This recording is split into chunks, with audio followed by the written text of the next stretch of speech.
Mirëmbrëma. Në Dialog të Lajmi është njëri nga 3 figurat më të rëndësishme të jetës politike, kryetari i dytë shqiptar i Kuvendit të Republikës së Maqedonisë së Veriut.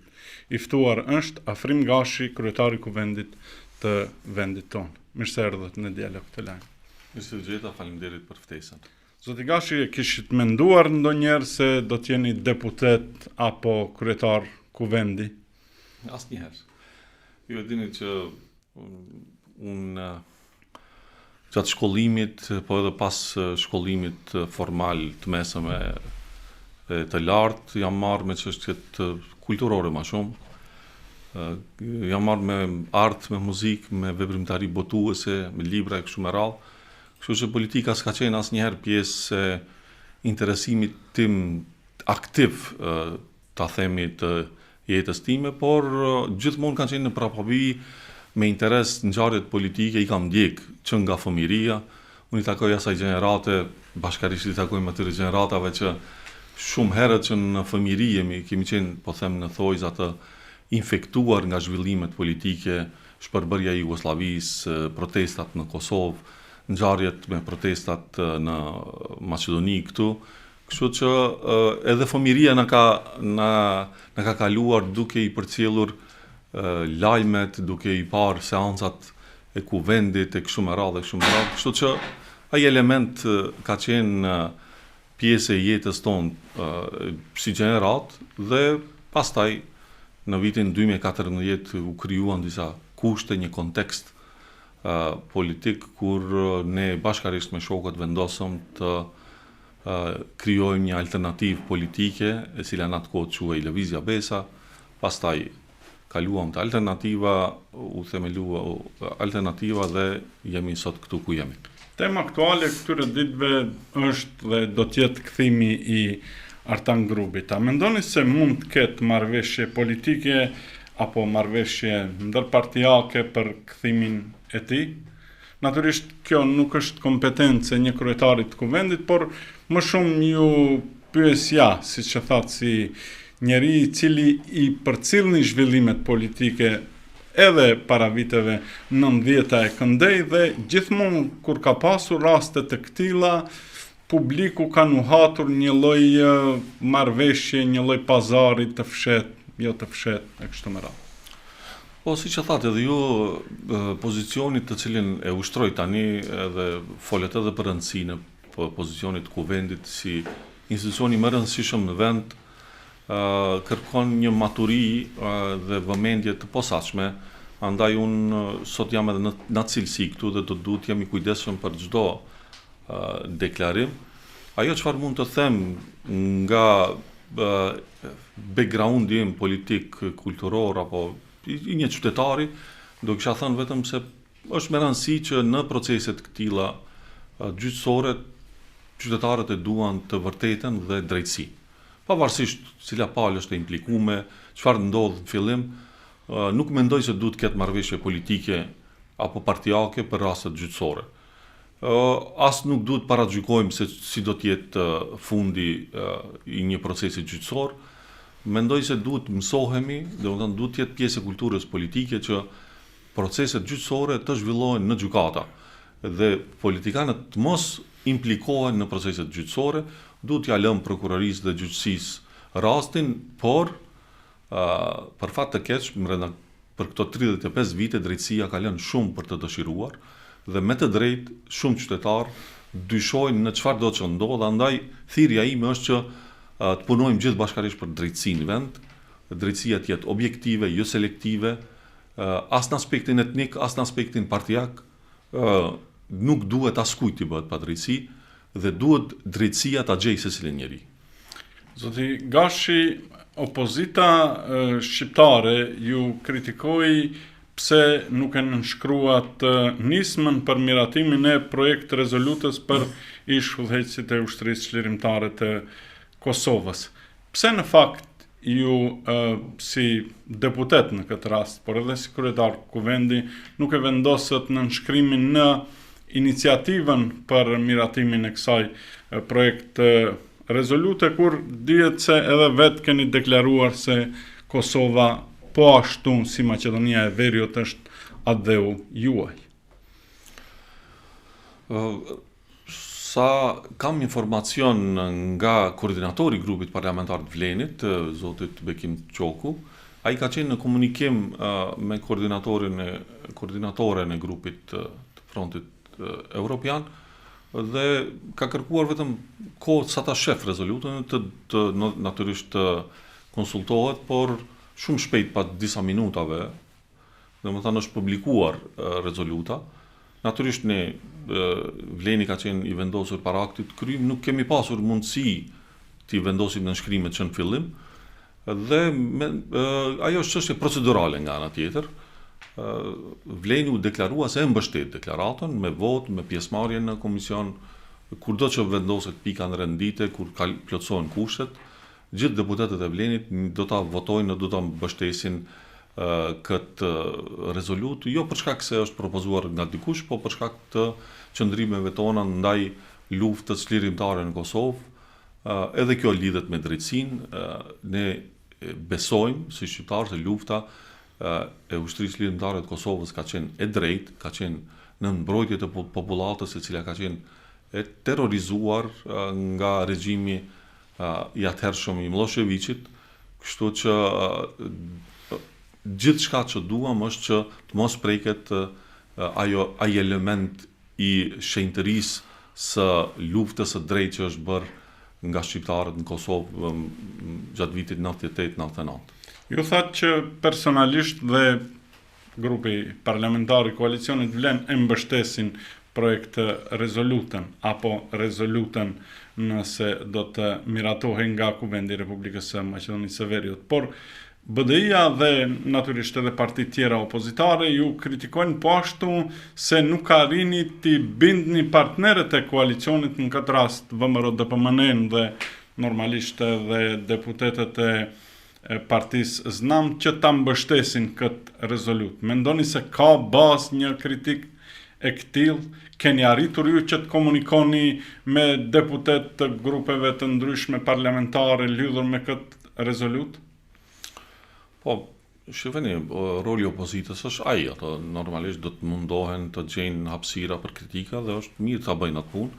Në këtë rast mendoj se është shumë e qartë puna, qëndrimet politike në raport me disa çështje nuk mund të janë çështje bindjeve, domethënë ne këtu sot ne dy nuk mund të bindemi për disa çështje që janë, si më thonë, shumë qartë, pranueshme edhe gjatë kohë të deklaruara. Kështu që mendoj se është pjesë e retorikës politike, ditore, kështu me radhë, po mendoj se nuk është mirë të bëhet politikë dhe sulme ndërpartijake në drejtim, aq më tepër kur ne u deklaruam se mbështesim një iniciativë të tyre, në vend se mendoj se ata është dashur të shfaqin falënderim për mbështetjen dhe për disa çështje të dukemi bashkë, sikur që jemi bashkë në këtë rast.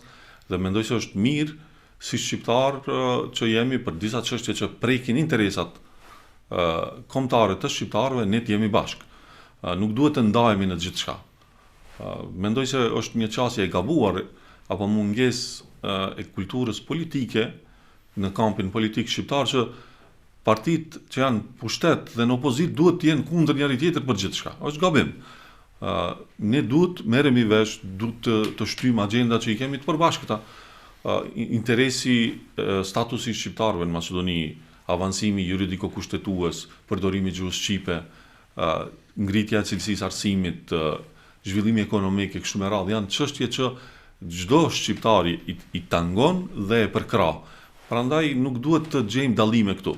Ne mund të kemi dallime në qasjet ideologjike, mënyrën se si të vim deri te ato zgjidhje e kështu me radhë. E aq më tepër jo një subjekt që 22 vite ka qenë pushtet dhe ka pasur mundësi të trajtojë këtë temë. Kështu që me pasjen çështje bindjeve, kishte ndodhur bindja brenda këtyre 22 viteve, po mendoj se nuk është çështje e retorikës dhe politikës ditore, që mendoj se ata opozita dhe atë punë ka, ata me të tyre, ne me tonën në fund sovrani në zgjedhje na gjykon se kush e ka mirë. A mendoni se janë të drejta dhe në funksion të lirimit të udhëheqësve të ushtrisë lirimtare të Kosovës protestat të mbajtura kohëve të fundit edhe ajo në Prishtinë me moton marsh për drejtësi pa politik ose jo politik? Po më parim çdo shpërfaqje e vullnetit të qytetarëve vis-a-vis një qëndrimi politik që është gjithë përfshirës, për shkak se në protesta nuk del gjithë populli, por unë jam i bindur që gjithë populli i Kosovës është kundër gjykimeve të implikuara dhe selektive. Për fat të keq ka pasur disa momente kur këto protesta janë vendosur në funksion të zgjedhjeve të disa figurave politike, janë partizuar, që nuk është mirë, nuk është mirë të shfrytëzohet logoja e UÇK-s për ta ndihmuar një figurë politike, por ajo Keni fjalën për Ali Ahmet? Jo, nuk e kam fjalën për askat. Se figura politike e cila ka qenë e pranishme në këto protesta, ka qenë zoti Ali Ahmeti dhe natyrisht njëra nga protestat e cila është mbajtur në Shkup, ka qenë pikërisht para zgjedhjeve. Pra, mendoni se këto protesta edhe instrumentalizohen politikisht? Apo partiakisht? Thash nuk është mirë që protestat për një kauzë që gjithë e përkrahim të vendosen dhe të keq përdoren për interesat caktuar. Zoti Gashi, ju nuk morët pjesë në protestën e organizuar në Prishtinë për lirimin e drejtuesve të UÇK-s. A mendoni se në të ardhmen në një protest mund të merrni pjesë dhe ky do të ishte një akt simbolik që një kryetar i kuvendit të një shteti ballkanik të merr pjesë në një marsh për drejtësi për lirimin e 4 drejtuesve të UÇK-s? Po mendoj se shqiptarët në Ballkan kanë krijuar, i kanë dy shtete, Shqipërinë e Kosovën. Në Maqedoni kemi status shumë të avancuar dhe pozita të rëndësishme vendimarrëse në shtet dhe aq më tepër për Kosovën mendoj se betejë në arenën ndërkombëtare duhet të zhvillohet përmes kanaleve diplomatike. Kështu funksionon dhe kështu punon gjithë bota e civilizuar dhe e avancuar. Natyrisht edhe protestat janë një mënyrë shpërfaqjes, por varësisht prej formatit, prej mënyrës organizimit, e shohim të ardhmen si do zhvillohen këto procese. Nëse do të kishit një ftesë e cila do të ishte specifikuar për ju dhe në cilën do të merrnin pjesë edhe dy kryetarët tjerë të kuvendit, pra flas kryetari i kuvendit të Republikës së Shqipërisë dhe kryetarja e kuvendit të Republikës së Kosovës, do ta shqyrtonit këtë ftesë? Po bën një pyetje hipotetike, çka nëse, domethënë mendoj se nuk është mirë të përgjigjem në pyetje hipotetike. Zoti Gashi, pse u tërhoqët dhe nëse jeni të tërhequr, pra po bëj një distinksion që në fillim nga deklarata juaj e parë kur dihet se Kosova për ne të gjithë, e thatë edhe në fillim, është një vend shumë i rëndësishëm të cilin unë e them pa hezitim sepse nuk jam në pozicion politik, është një vend të cilin ne e duam, e respektojmë, kemi bërë dhe mundohemi të bëjmë aq sa mundemi për të. Madje ju duke dashur të rishpjegoheni se nuk është Kosova, por Maqedonia e Veriut është atdheu juaj, thatë se nuk mund të thotë se ka dikush që e do më shumë se unë Maqedoninë e Veriut. Ka qenë një deklarat për javoren Fokus, më duke dashur pra të shpjegoni deklaratën tuaj se Kosova është atdheu juaj, apo Kosova është atdheu i prindërve tuaj që e në kupton të njëjtën gjë, që Kosova megjithatë është atdheu ynë i dytë pas Maqedonisë së Veriut, Kosova dhe Shqipëria natyrisht. So bon 3. Po, përgjigja është në pyetjet që e parashtruat. Krejt që ka thatë është kështu. Domethënë, atë që ndjejmë ne, gjithë atë që e thatë deri tash, është pikërisht ajo. Ne, shqiptarët e Maqedonisë, që kemi lindë në këtë vend, duhet ta trajtojmë këtë vend si atdheun tonë, dhe natyrisht nuk mund të heqim dorë nga preardhja jon, prindërit tanë, kështu me radhë. Kështu që gjithçka është aty kishte nevojë për shpjegim për shkak se u vendos në kontekst negativ atëherë, por këto pyetje janë të vitit 2024 sefer. Kështu që 2026 jemi mendoj se janë absolvu, se dikuj pas ke gjetë. Natyrisht që arkivi ekziston dhe deklaratat profesor tuaja- edhe analist shkon pas në kohë, po. Sigurisht sepse unë mendoj zoti kryetari i kuvendit që çështjet politike ne nuk mund t'i trajtojmë sot për sot. Unë mendoj sepse tani më kërkuat që t'jap opinionin tim, ne Jo, nuk aspektet politike, po jo duhet të shpjegohem Ja. edhe unë siç ju jeni shpjeguar. Aspektet politike ne duhet t'i trajtojmë në gjenesë, sepse çështjet politike, ky është mendimi im, nuk do të thotë se është e vërteta e plot, kanë gjenesë që në vitet 81 dhe sidomos në vitin 91 kur miratohet kushtetuta e parë anti-shqiptare e cila e definon Republikën e Maqedonisë së Veriut si shtet i popullit Maqedonas dhe atëherë i nacionalitetit shqiptar dhe krejt çështjet politike apo ngjarjet politike që kanë ndodhur prej atëherë këndej, ne vazhdojmë t'i ndjejmë edhe sot, kështu që Absolutisht. Pajtohem, absolutisht. Po. nuk ka asgjë të keqe në këtë që u Ja. bëj ndonjë pyetje të vitit 2024, sepse mund të bëj edhe ndonjë pyetje 2001-shit ose ndoshta edhe më herët, edhe pse siç e thatë atëherë kemi qenë shumë të rinj. Pra, po ju pyes sërish për ta sqaruar ju vetveten. Nuk keni bërë këtë rishpjegim në ndikimin e deklaratës së Hristian Mickovskit, kryetarit të VMRDPMN-s, apo kryeministrit të vendit i cili tha se Afrim Gashi e ka atë dhe Republikën e Maqedonisë së Veriut, ai paguhet nga qytetarët taksapaguesit e Maqedonisë së Veriut si deputet, si kryetar kuvendi e kështu me radhë. Po këtë e kam thënë gjithmonë. Domethënë unë kam lind në Shkup dhe vendi im, atë dheu im është Maqedonia. Prindët e mi, baba im ka lind në Kosovë. Nana ime është e Luginës Preshevës. Jemi me preardhje, domethënë etnikisht të pastër shqiptar, kështu që këto janë fakte që çfarë sido që i vendos njëri në mozaik, në deklarata, janë të pamohueshme. Domethënë këto janë të vërtetat, kështu që kushdo që do me abuzu është e drejta tij, por mbi këto fakte askush s'mund të abuzoj dhe kushdo që i keq përdor i qof për nder atij. Mendoj se edhe s'ka hapësirë, s'kemi pse diskutojmë këto gjëra dhe nuk mund të bëhen në ndikimin e dikujt tjetër. Unë s'mund ta ndryshoj vendlinjën e prindit tim, as vetes time, as juaj. Kështu që ato janë çështje mirë të njohura, opinioni i di, ne nuk mund të diskutojmë për faktet. Zoti Kashi, po ju bën një pyetje të vitit 2026. Është roli ambasadorit të Shqipërisë, zotit Denion Mejdani, i cili dihet se është djali i presidentit Recep Mejdani. Çfarë mendoni ju?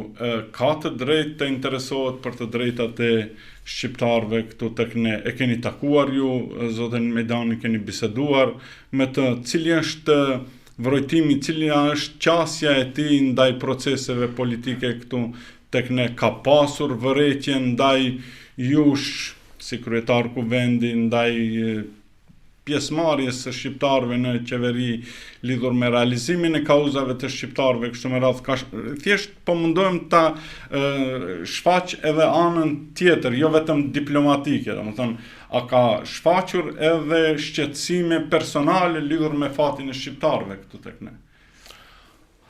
Po, për personin që pyetni, domethënë nuk mendoj se unë duhet përgjigjem për shkak se ai është ambasador i një shteti tjetër i Shqipërisë dhe ka një shef. Ministresha e punëve të jashtme duhet ta vlerësoj atë. Ne natyrisht unë si kryetar i kuvendit kam raporte me gjithë ambasadorët, kemi takime të rregullta me gjithë korrin diplomatik, i ftojmë në evente të ndryshme, kur kemi vizita të shteteve të atyre vendeve që ata i përfaqësojnë, komunikojmë për të rregulluar agendat, takimet e kështu me radhë, kështu që kjo është përgjigja që mund t'ua jap në lidhje me pyetjen që bëni. E keni takuar sy më sy zotin ambasador? Thash se me krejt ambasadorët takohem. Domethënë është detyrë e kryetarit të kuvendit, po pjesë e punës, po. A jeni dakord me bashkëpartiakun, mikun tuaj të ngushtë, Zeqeria Ibrahimi, i cili në Facebook shkroi, është një citat i gjatë, por do të ta lexoj sepse Zekën nuk mund ta keq interpretoj. Jo që edhe të tjerët, por flas në kontekst sepse është miku juaj dhe është kolegu im dhe njëkohësisht edhe miku im, ka rastisur të jetë miku im i përbashkët. Pas disa viteve që kur e kishin gënjur kryeministrin e Shqipërisë se Shqipja është të bërë zyrtare, më në fund edhe ambasada e Republikës së Shqipërisë në Shkup e mori vesh se Shqipja te ne nuk qenë ka zyrtare dhe se një provim i jurisprudencës në shtetin ton nuk mbaheshka edhe Shqip për së paku 2 dekada me radhë. Asnjëherë nuk është vonë për ta kuptuar të vërtetën.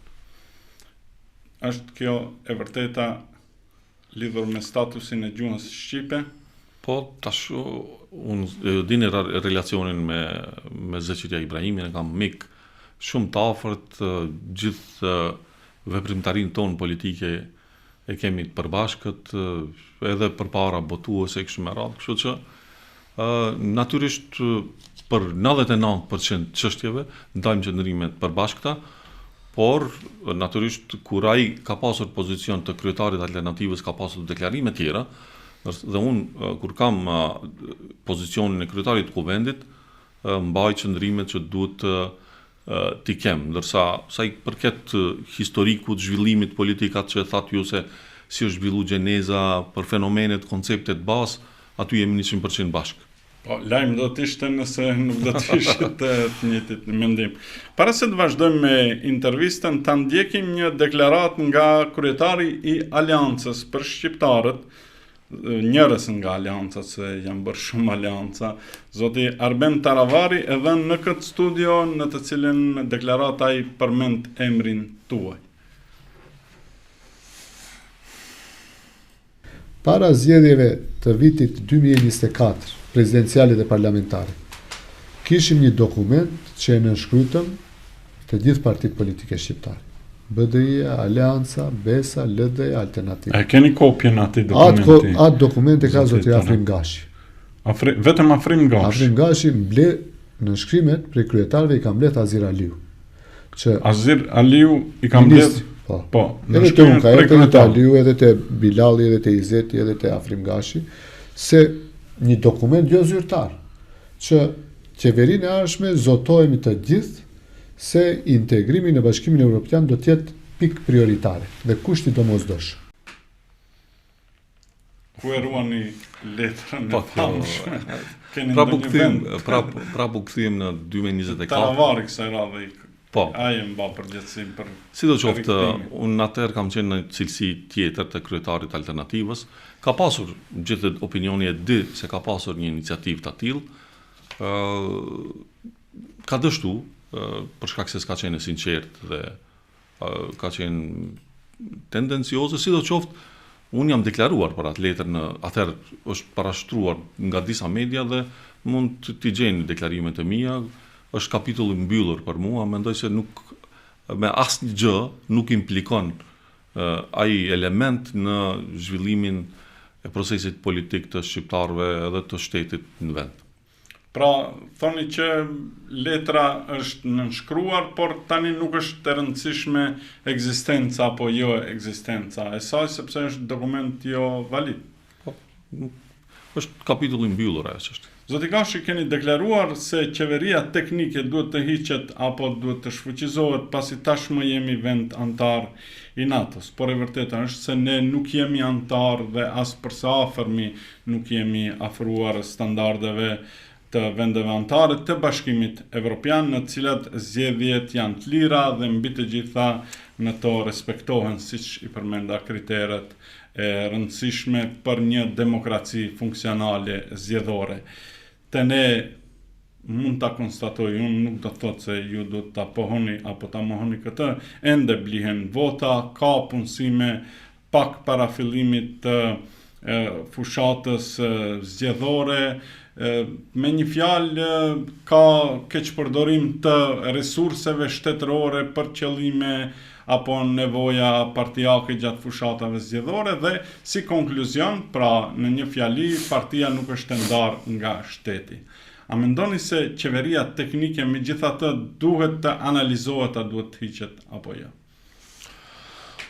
Pra po flas nga perspektiva e kryetarit të kuvendit, domethënë detyra ime është që ta drejtoj kuvendin, të kujdesem për proces, për implementim të rregullorës, për proceset ligjvënëse e kështu me radhë, por natyrisht edhe nuk mund të abstrahohem deri në skajshmëri në këto procese dhe natyrisht kur gazetarët më pyesin për qëndrim personal, unë e jap në pikat, në vija të trasha, sikur që mund të edhe këtu të bisedojmë shkurtimisht në një pjesë shumë të madhe të shtrimit të pyetjes dhe në konstatimet që i bëni, natyrisht pajtohemi, por unë nuk mendoj se qeveria teknike ka qenë, si me thonë, e ka zgjidhur problemin. Nëse vitin 2016, 2020 dhe 2024, 3 cikle zgjedhore i kemi zhvilluar me qeveri teknike dhe këto elemente anomali kanë ekzistuar dhe i kemi konstatuar bashkarisht natyrisht në përmasa duke u zvogluar, mund të konstatojmë se nuk është zgjidhja qeveria teknike. Unë mendoj se duhet të punojmë shumë në pjekurin politike, në mekanizmën demokratik. Për shembull, kodi zgjedhor duhet të ndryshohet. Një proces që kemi filluar tash, me njërë pas zgjedhjeve lokale, jemi ullur shumë shpejt, të premten do të formohet grupi i punës i kodit të ri zgjedhor dhe do duhet ne bashkarisht, jo vetëm partitë politike, por gjitha palët që janë të implikuara në procesin zgjedhor, duhet japin një kontribut që ne ta shohim mbreta këtyre 35 viteve procese zgjedhore. Ku kemi gabuar? Ku është problemi dhe këto zgjidhje juridike, kodin zgjedhor për shembull ta përmirësojmë mirë. Pastaj kërkohet profesionalizimi i policisë, kërkohet profesionalizimi i prokurorisë, i gjitha institucioneve, për shkak se nëse ka një pikë letre lakmuse që është indikatori më i mirë se sa një shtet është zhvilluar në demokracinë e vet, është procesi zgjedhor. Aty shihet qartë se si funksionon krejt shteti, se janë të implikuara gjitha organet, edhe gjyqësia, prokuroria, policia, shëndetësia, e dini, gjitha palët janë të involvuara në një proces zgjedhor. Mediat e kështu me radhë e kështu. Prandaj, mendoj se gjithë ne duhet kujdesemi që institucionet e vendit t'i çojmë drejt kulturës më të lartë politike dhe pjekurisë dhe avancimit institucional e profesional. Dhe kjo është zgjidhja e vetme. Për ta argumentuar deklaratën që e kam dhënë, unë si argument i kam zgjedhjet e vitit 2025 dhe 2021, që të mos duket se po flas për implikim të një garnitur apo establishmentit caktuar politik. Edhe zgjedhjet e vitit 2021 edhe 2025 janë organizuar pa qeveri teknike nga qeverit aktuale, për shkak se kanë qenë zgjedhje lokale, apo qeveria teknike vlen vetëm për zgjedhjet parlamentare. Dhe në ato zgjedhje nuk ka pasur parregullsi të mëdha që, si më thon, ka pasur kontestime të mëdha nga palët. Prandaj mendoj se ne duhet të mos e ushqejmë qeverinë teknike, por duhet të ushqejmë proceset demokratike, institucionale, profesionale, që të shkojmë drejt një procesi sa më të avancuar zgjedhor. A jeni për lista të hapura në zgjedhjet parlamentare? Personalisht po, edhe pse, si me thonë, kam analizuar disa modele zgjedhore dhe nuk ka model zgjedhor të përkryer. Në çdo shtet ka modele të ndryshme kështu me radhë. Ne gabojmë kur mendojmë se nëse i hapim listat do të bëhet shumë mirë, apo do të zgjidhim problemin. Megjithatë, siç e thash edhe në pyetjen paraprake, procesi zgjedhor, modeli zgjedhor do mbaret shumë nga pjekuria e gjitha proceseve tjera demokratike dhe profesionale e institucionale në vend. Kur kemi një model zgjedhor, qoftë me listat mbyllura të hapura, dhe nga ana tjetër kemi shtetin e pjekur me demokraci të lartë, me kulturë të lartë politike, si me thonë, do të arrim të kemi edhe deputet cilësor, edhe proces ma kredibil e kështu me radhë. Dhe nëse ne mendojmë se me modelin zgjedhor të caktuar do ta prodhojmë këtë pjekurin politike, institucionale e demokratike, mendoj se është gabim. Megjithatë, nëse është pyetja konkrete, a jam unë personalisht për listat hapura, mendoj se po, se kjo listat e hapura e favorizojnë një element në procesin zgjedhor apo në kulturën e brendshme të partive politike. Kam qenë vetë kryetari i partisë dhe edhe atëherë kam menduar se neve na duhen parti politike që nuk varet nga fuqia autoritare e një liderit. Proceset politike duhet të kenë demokraci të brendshme. Unë kështu jam munduar të udhëheq alternativën dhe mendoj se është shumë e shëndetshme të kemi demokraci të brendshme. Dhe kur listat janë të hapura, i mbetet qytetarit ta rrethoj numrin. Ndërsa kur i mbyllim ne listat, nuk është se, si me thonë, vendos vetëm lideri, po fjalën e fundit e kanë liderët në parti politike, dhe mendoj se është më e shëndosh, më demokratike është që t'u lëm qytetarëve të vendosin për radhitjen në listën e deputetëve, se ndonjëherë ne mund të mendojmë se dikush është më i mirë, por qytetarët ta duan dikë tjetër dhe esenca e demokracisë është përfaqësimi. Qytetarët duhet të jenë të përfaqësuar nga njerëzit që ata ju besojnë atyre. A ju besoni deklaratave të kryeministrit Mickoski me që flitni për besim se ekziston mundësia për antarësimin e Maqedonisë në Bashkimin Evropian në vitin 2027 për pa të drejtë vote? Po, në vigjilje të bisedimeve për mbyllje të konfliktit në Ukrainë, janë të hapura edhe këto çështje dhe kryeministri nuk ka pse i trillon këto gjëra. Këto janë çështje që mund lehtë të konstatohen nëpër kanalet diplomatike dhe duke u biseduar për këtë kontekst të ri politik në cilët gjendet Europa, Ukraina më saktësisht, flitet edhe për një përshpejtim dhe për një ndryshim të rregullave për aderim në BE, duke marrë parasysh këtu vendet e Ballkanit perëndimor dhe Ukrainën, gjithashtu edhe Moldavia është pjesë e këtij procesi, kështu që mund të ketë, domethënë ka bisedime në këtë drejtim dhe mendoj se deklarata e kryeministrit është autentike dhe e bazuar në informacione të sakta që zhvillohen nëpër kanalet diplomatike. Pra, thoni që nuk është një deklaratë justifikuese sa për t'i hedhur syve të opinionit publik dhe nuk është mbjellje e shpresës së kohët. Pra, ka bazë, ka diskutime për opsione të ndryshme. Absolutisht po. A mendoni, zoti Gashi, si kryetari i kuvendit më shumë dhe natyrisht jo vetëm si përfaqësues politik shqiptar në kuvend, se duhet të ketë garanci plotësuese nga shteti bullgar për të garantuar identitetin etnokulturor maqedonas, sepse kjo është droja e palës maqedonase? Po, mendoj se duhet të flasim për një proces të drejtë të aderimit në BE dhe çështjet bilaterale asnjëherë s'kan qenë kriter për antarësim të shteteve në Bashkimin Evropian dhe mendoj se këtu na bëhet një padrejtësi. Ne vendosemi para një aktit ku kontestohen çështjet identitare.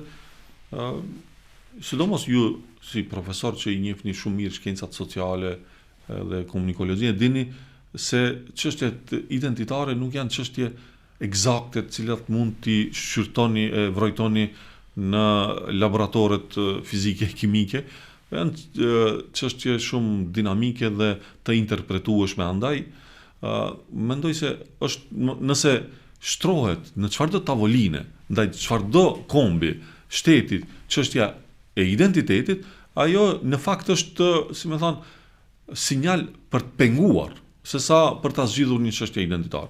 Se nëse flasim për çështje identitare, diskutimi duhet të zhvillohet në një rrafsh tjetër. shkencor, kulturor.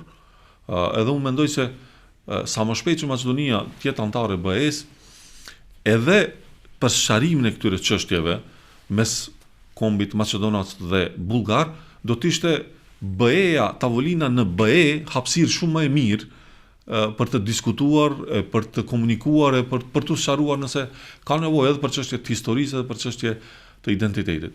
Mendoj se dhe jam i bindur për këtë çështje, Maqedonia e Veriut ka bërë kompromisin më të madh nga të gjitha shtetet e Ballkanit, ndoshta edhe të gjitha shtetet e Bashkimit Evropian, duke ndryshuar emrin e shtetit, kushtetutën e vendit, për të antarësuar në BE dhe në NATO.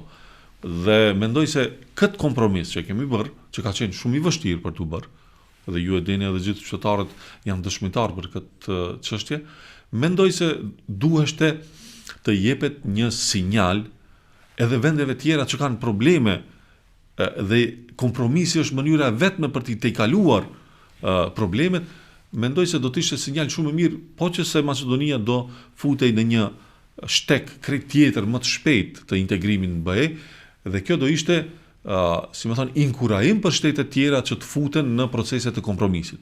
Për shkak se unë mendoj që edhe na është bërë dëm neve, si shtet, po edhe ju kemi dërguar sinjal vendeve tjera të Ballkanit të mos hynë në negociata për kompromise, se nuk vlerësohet.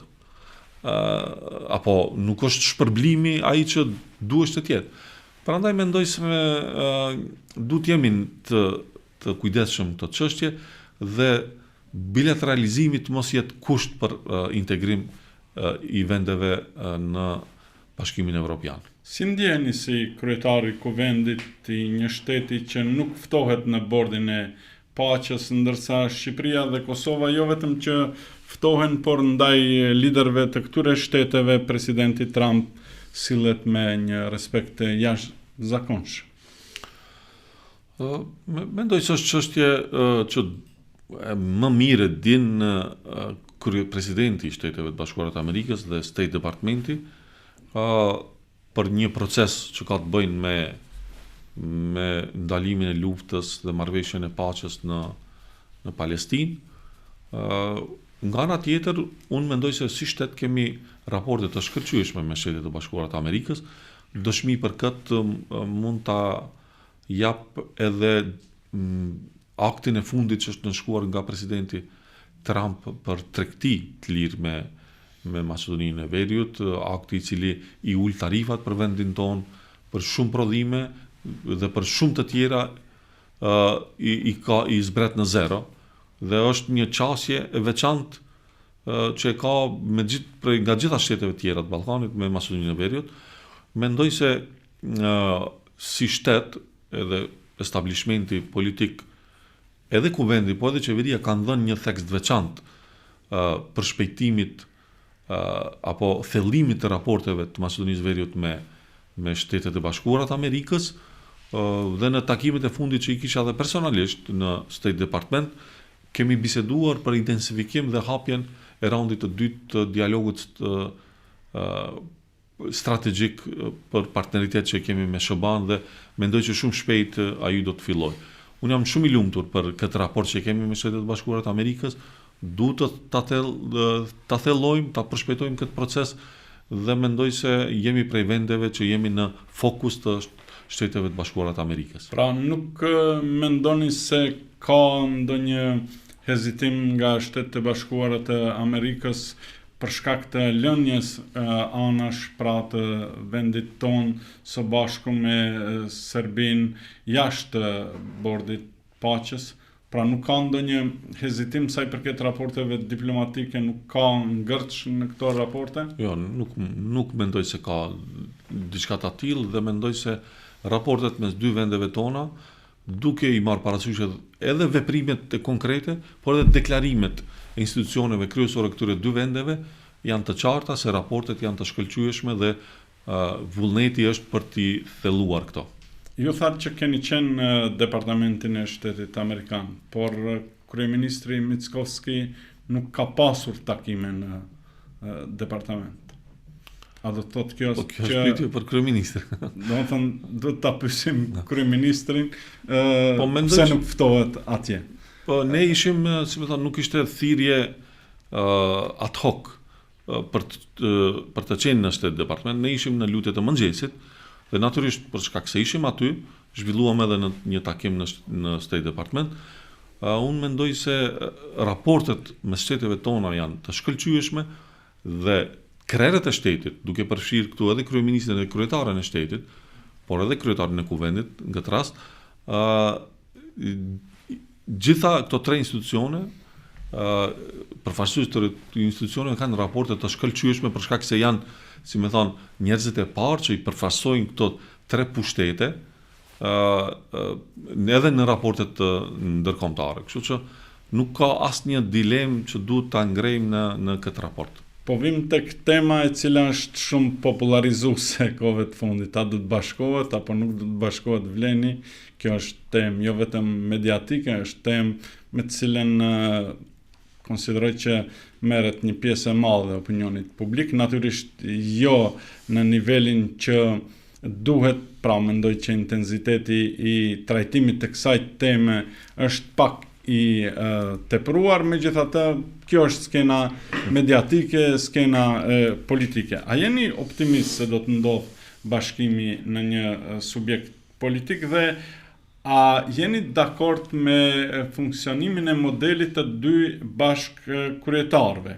Takimi i fundit i liderëve, jeni i njoftuar, liderëve të Vlenit me kryeministrin e Kosovës, Albin Kurti, nuk ka dhënë rezultatet e pritura apo nuk ka dhënë zgjidhjen konkrete. Si mendoni që do të përmbyllet ky proces? E para ta bëjmë një shpjegim të pozicionit. Domethënë, unë kam qenë njëri prej themeluesve të Vlenit. Themeluesve të Lenit, pastaj Vlen. Po, dhe të Lenit edhe të Vlenit, po.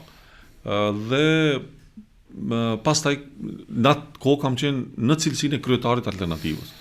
Sot nuk e kam atë pozicion.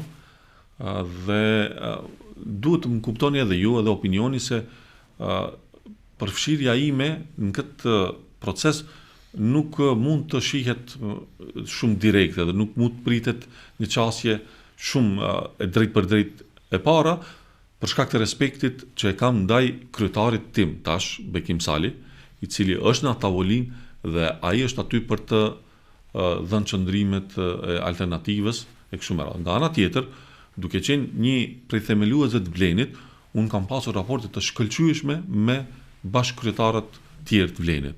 Dhe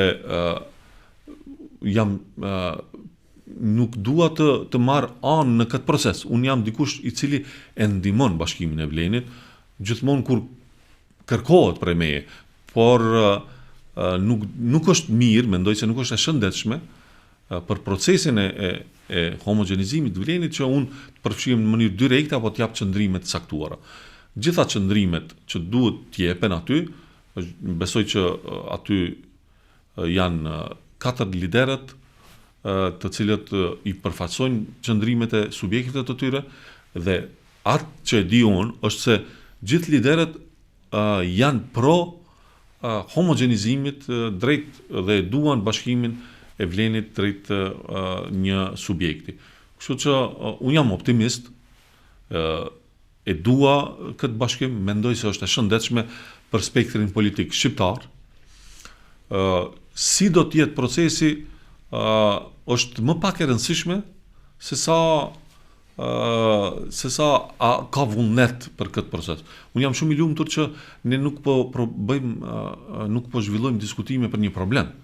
Domethënë, Vleni funksionon, ka funksionuar që nga viti 2024, 23, dhe tash jemi në 2026, ne kemi kalu 2 procese zgjedhore, jemi në pushtet qendrore lokal dhe me të mirat e me të këqijat, domethënë ka dhënë një performancë të tillë dhe mendoj se ulja e liderëve në tavolinë, gatishmëria për të treguar se ne kemi ndëgjuar mesazhin e popullit, i cili na tha, ju duam kështu si jeni, po ju duam edhe të bëheni edhe bashk, liderët e kanë marrë mirë, e kanë marrë si mesazh të saktë dhe po mundohen të artikulojnë pikërisht këtë mesazh që u ka dërguar populli atyre. Dhe mendoj se secili që ja don të mirën shqiptarëve të Maqedonisë, edhe Vlenit, domethënë, ne duhet të tentojmë të kemi subjekte të mira politike. E njëjta vlen edhe për BDI-n, se nuk po flas vetëm, unë mendoj se duhet të kemi edhe opozita shqiptare duhet të jetë sa më e mirë, edhe duhet të jetë sa më homogjene.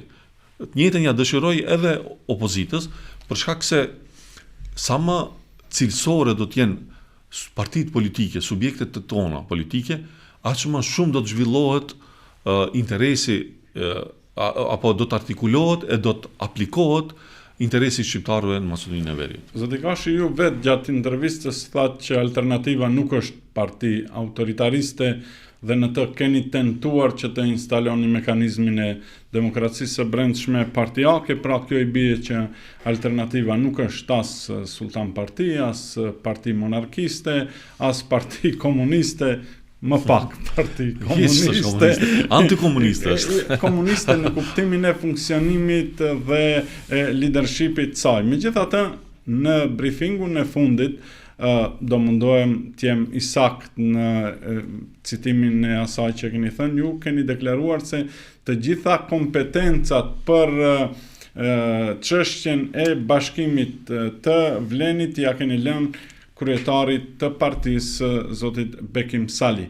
A nuk do të thotë kjo një rreshqitje në terrenin e partive lideriste? Jo. Do të thonë është, domethënë, po ju kuptoj, e keni me drejt pyetjen, duhet t'i dim sakt vijat ndarëse mes asaj çfarë nën kupton parti jo lideriste dhe cila është pozita e kryetarit një parti. Domethënë, partive ju duhet të kenë një kryetar. Dhe unë kam qenë kryetari i partisë dhe për gjithçka kemi diskutuar, për çndrimin, për rrugtimin ton, dhe në fund sot këtu, në këtë tavolinë që po zhvillojmë këtë bisedë, unë nuk mund t'i bi 119 deputetë të tjerë. Domethënë, diskutojmë, t'i pyes ata dhe çfarë do të them unë. Kur bëhet fjalë për kuvende, njëjta vlen edhe për kryetarin e partisë. Ai e ndëgjon subjektin, organet e partisë, njerëzit, mendimet e ndryshme dhe ulet e ballafaqohet me mendimet e 3 kryetarëve tjerë. Dhe natyrisht në suaza të asaj që e ka si perceptim dhe si qëndrim nga partia, ai duhet ta vendos aty. Dhe ne duke ditur se cili është qëndrimi dhe formimi politik i kryetarit tonë, e dim se ai do ta merr vendimin më të mirë duhur, duke u bazuar natyrisht në qëndrimet që i kemi artikuluar brenda subjektit tonë. Zoti Gashi, në studion e dialogut të lajmi ne politikanët i pyesim për pasurinë e tyre. Natyrisht ata janë të lirë që të më pyesin edhe mua. Ndonjëherë sa i pasur jam, sepse dua të jem korrekt me publikun, sepse në momentin kur e marr të drejtën që t'i pyes të tjerët, jam i gatshëm që t'jap llogaridhënie edhe për pasurinë time, edhe pse kjo nuk është çështje ligjore, por më tepër është çështje etike, sepse funksioni im është publik, por jo politik, pra nuk kam pozicion shtetëror. Sa i pasur jeni dhe sa pasuri keni deklaruar në momentin kur jeni zgjedhur deputet dhe më pas kryetar kuvendi? Po, për dallim për juve që e keni vullnet ta deklaroni, ne jemi të obliguar. Dhe unë gjithë pasurinë time që kam deklaruar. Disa e dini që nuk e kanë deklaruar. Po, ato një pjesë e madhe kryetarëve të komunave ende nuk e deklarojnë pasurinë e tyre, por është çështje e tyre. Po, ajo është, domethënë, bjen të konfrontohen me ligjin, dhe mendoj se qytetarët kanë të drejtë të dinë se çfarë pasurie kanë pasur dhe kanë udhëheqësit e tyre politik, edhe udhëheqësit e institucioneve kryesore në vend. Deklarimi im është publik, domethënë mund të hyni në faqen e Komisionit Antikorrupsion dhe aty është lista anketuese ku unë kam deklaruar gjithë pasurinë. Pra, thoni që keni të deklaruar pasurinë tuaj, tokat të cilat i keni... Ne jemi, s'kemi toka hiç. Ne jemi vend i vogël, për shembull, me pasjen për ndonjë shtet, po për Afrim Gashin shumë kollaj keni të pyetni dy persona në Hasanbek, prej kur jetoj, ku kam lind, ku e kam Jo se shtëpinë. në listën anketuese ka të renditura disa toka apo ndërtimore të cilat janë të përcaktuara në një vlerë. Me siguri bëhet fjalë për tokat të cilat i keni afër shtëpisë apo Jo, s'kam asnjë lloj toke. domethënë Tokën e vetme, domethënë kemi ku është shtëpia, është një obor prej. me siguri Po, kjo është ajo që Po. është deklaruar dhe është nënvizuar në Krejt listën është anketuese. me lista e katastrës, krejt dhanat janë aty, kush do që don me i ditë detajet, keni aty i shifni krejt. E pata fjalën sepse në fletën anketuese figuron toka që ta sqarojmë për publikun, i bie që është toka e shtëpisë, jo ndonjë tokë që e keni. Sepse normalisht fleta anketuese nuk i specifikon vend të ndodhjet e tokave. Sa kushton shtëpia juaj? Edhe pse si nuk duket nuk e keni në emrin tuaj. Jo, ka qenë, është shtëpi familjare, domethënë jetoj bashkë me prindrit. Ka qenë shtëpia në emër të babës dhe vitin e kaluar para 2 viteve ka kaluar në emrin tim toka dhe të njëjtën e kam regjistruar më njëherë. Lajmi kryetari i kuvendit bëhet me shtëpi. Kjo është pak për ta bërë. Domethënë jam munduar të jam korrekt, po prandaj thash përveç dokumentave që mund të konstatohen, shumë lehtë është që të informoheni rreth pasurisë që e kam.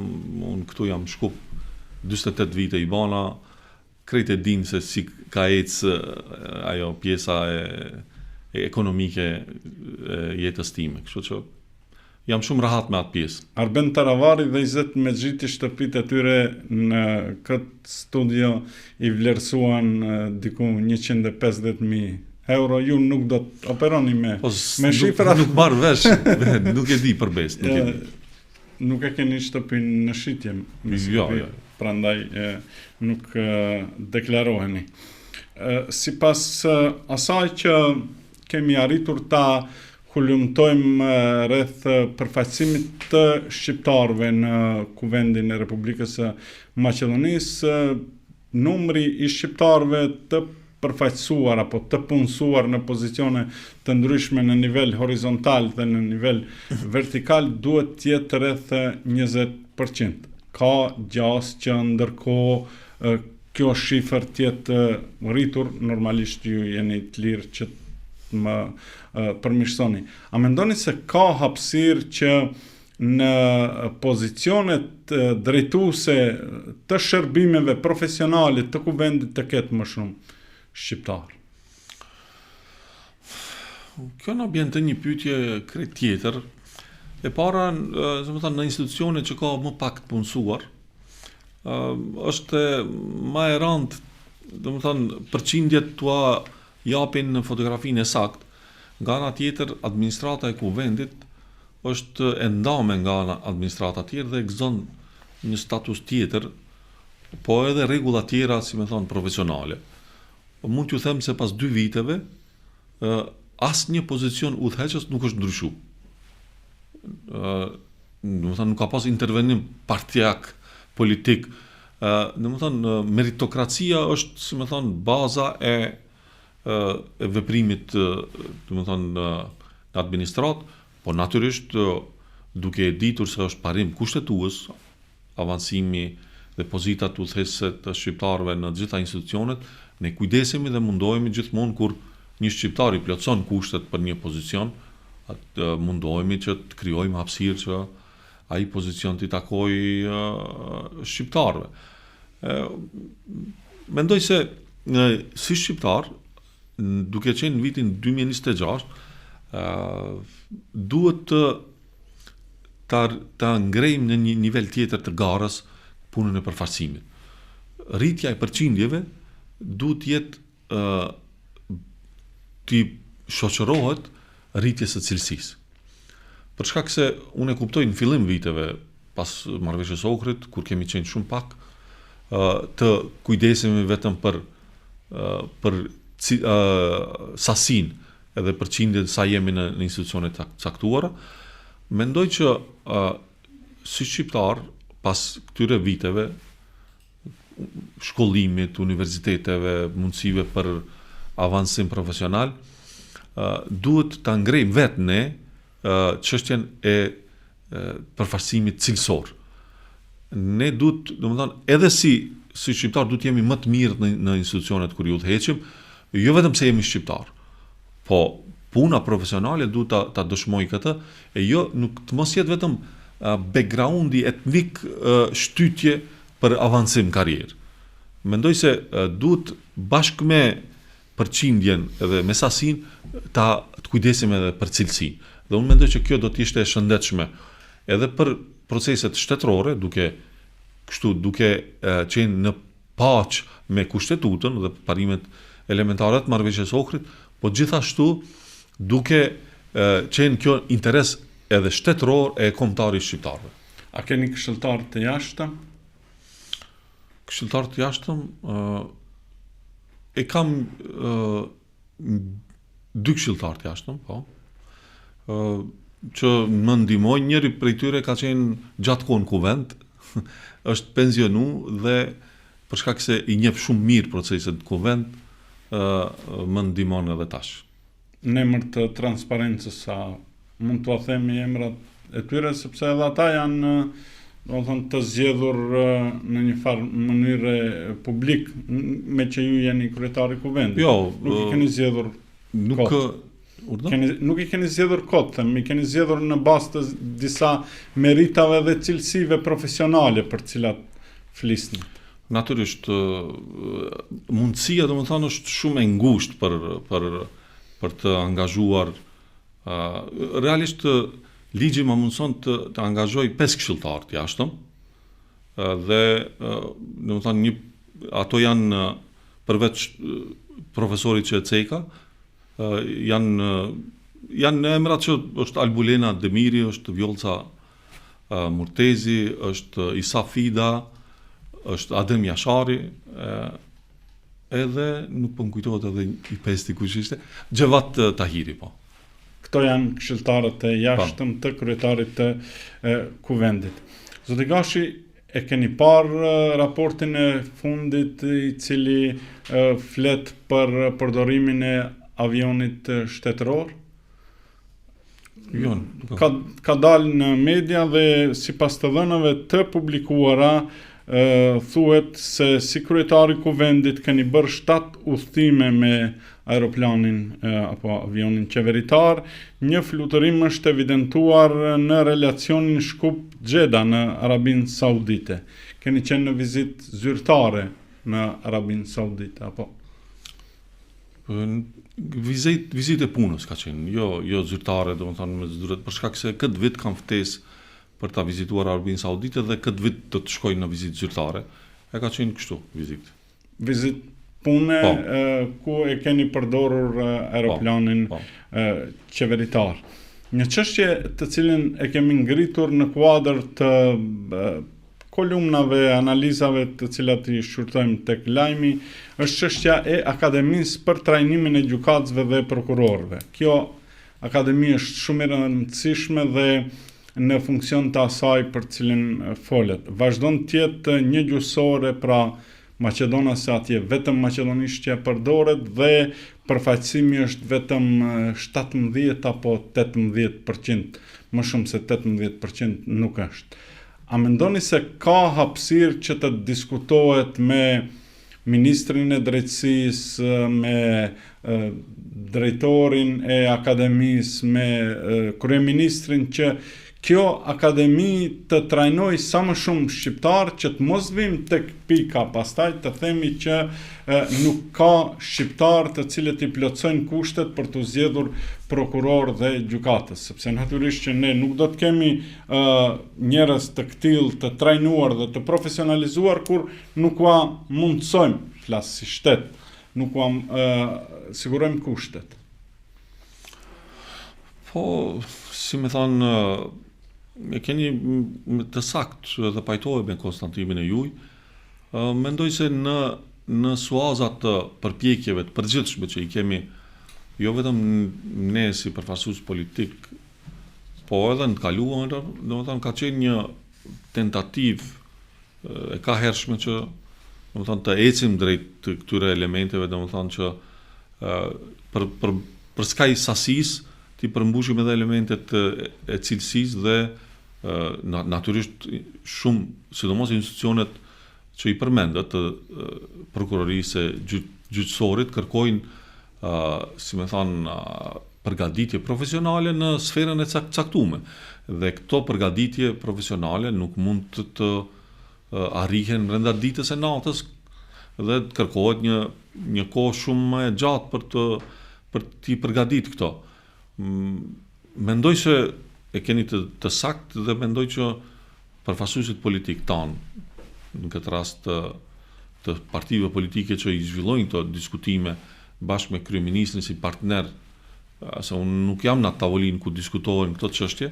Po, por ju jeni megjithatë kryetar kuvendi dhe keni një pozicion shumë të rëndësishëm politik shtetëror dhe mund t'i shtroni këto çështje në nivelin formal dhe ndoshta më shumë në nivelin jo formal, pse jo?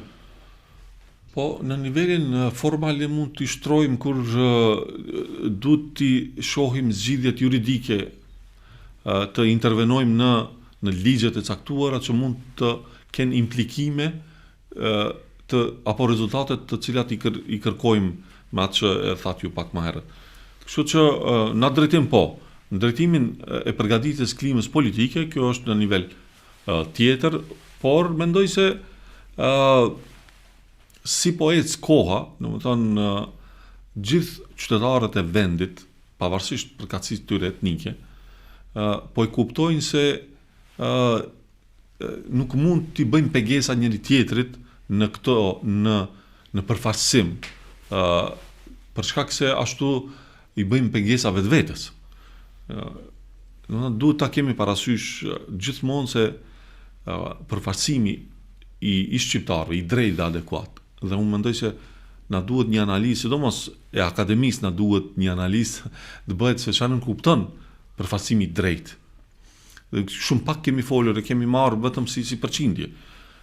Pikërisht përfaqësimi i drejtë i nënkupton ato elementet për cilët ju folët.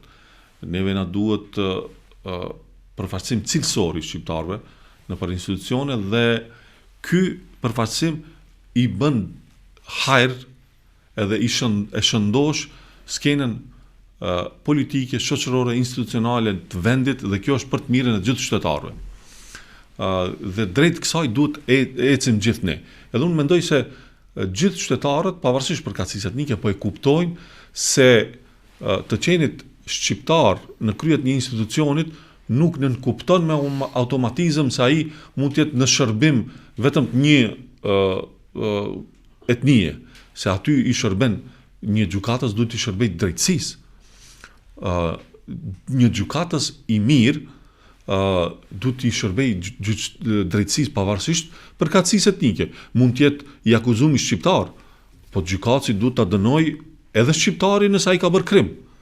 Edhe ne nuk, duhet fillojmë ti qartësojmë këto elemente, por natyrisht mendoj se na duhet të fokusohemi gjithë bashkë si shoqëri, që të krijojmë kushte për ngritje dhe sensibilizim të kësaj çështje, se përfaqësimi i drejtë dhe adekuat është në shërbim të interesave shtetërore e kombëtare të gjithë komuniteteve dhe të gjithë qytetarëve në vend. Zoti Gashi, gjatë kryesimit të kuvendit, bëheni nervoz se kam ndjekur unë kuvendin rrallë, bëheni nervoz? Të saktë e keni konstatimin, rrallë bëhem, po kur është edhe atëherë rrallë kur ndodh, mundohem ta qetësoj vetveten për shkak se mendoj që kryetari i kuvendit duhet të jetë dikush që i qetëson palët, të mos përfshihet në zonka mes deputetëve, po duhet të jetë ai i cili krijon klimën edhe i ul gjakrat. Dhe unë mundohem ta luaj këtë rol, mendoj se është për të mirën e kuvendit edhe për të mirën e gjithë deputetëve dhe duke qenë i bindur se kjo e ndihmon edhe kulturën politike edhe shprehjen më të mirë e më të lirë të deputetëve, mundohem ta ta luaj këtë rol në këtë mënyrë. Pra nuk I keni thënë më dikujt idiot në shelegojen. Siç ju ka ndodhur, mund të ndodhë. Po mund të ndodhë, secilit pastaj edhe është muaji I Ramazanit, duhet jemi më tolerant, më durueshëm. Po për fat keq na ndodhin gjatë jetës domethënë shkarje të tilla, natyrisht që duhet ndjehemi keq, secili I cili del prej lëkurë ndonjëherë nuk është mirë, domethënë. I bie kjo që jeni penduar në një natyrisht nuk më vjen hiç mirë kur më shpëton nga goja ndonjë fjalë që nuk duhet thuhet. A mund të them se jemi perfekt? Natyrisht jo, edhe si njerëz, po edhe në cilësinë e politikanëve, po besoni që e kam shumë me prioritet, po e theksoj edhe një herë, e bëna underline se duhet jemi shumë të kujdesshëm në raportet që I krijojmë edhe ndërpersonale mes njerëzve kur komunikojmë me njëri tjetër. Pavarësisht se a pajtohemi apo jo, ne duhet të shfaqim respekt për njëri tjetrin, edhe duhet kemi kulturë të mos pajtimit. Edhe kur nuk pajtohemi për diçka, ne mund ta themi të njëjtën punë me një fjalor tjetër. Dhe për shkak se kjo pastaj krijon tensione, ndasi poshtë të qytetarët atje. Dhe atje ndasia dhe konflikti është shumë më I madh se sa këtu në mesin e deputetëve apo politikanëve I cili mund të jetë edhe momental, edhe pas 5 minutave qetësohen gjakrat e pajtohemi të kërkojmë falje njëri tjetrit. Po lëm pasqyrë të keqe dhe unë mendoj se politikanët janë një prej modeleve të shoqërisë dhe duhet të jenë shumë të kujdesshëm se çfarë modele përfaqësojmë në opinion. Zoti Gashi, unë ju falenderoj që ishit pjesë e dialogut të lajmi, shpresoj se ishte dialog I mirëkuptimit, ndonse në momente mund të ketë pasur edhe natyrisht. Mos pajtime të cilat janë pjesë e demokracisë, pjesë e pluralizmit politik dhe natyrisht edhe pluralizmit të mendimeve të ndryshme. Natyrisht e kuptueshme duke pasur respekt natyrisht për gjithë arritjen e tuaj profesionale, edhe si gazetar edhe si profesor, edhe nuk kam pritur diskutime bisedë tjetër, edhe natyrisht në interes të qytetarëve I keni parashtruar pyetjet që ju mendoni se ju interesojnë shikuesve tuaj. Unë mundova të jem I sinqert dhe ta them atë që e di më së miri. Ata na gjykojnë. Na ka ngel peng vlera e shtëpisë, por në momentin kur do ta kuptojmë, do t'ja publikojmë publik. Po, është thjeshtë ajo. Kur doni, shifeni interesoni sa shkojnë shtëpiat në Sambek, sa metra katror, edhe e qartë është ajo. Shumë faleminderit. Punë kalkulatori. Shumë faleminderit. Faleminderit shumë.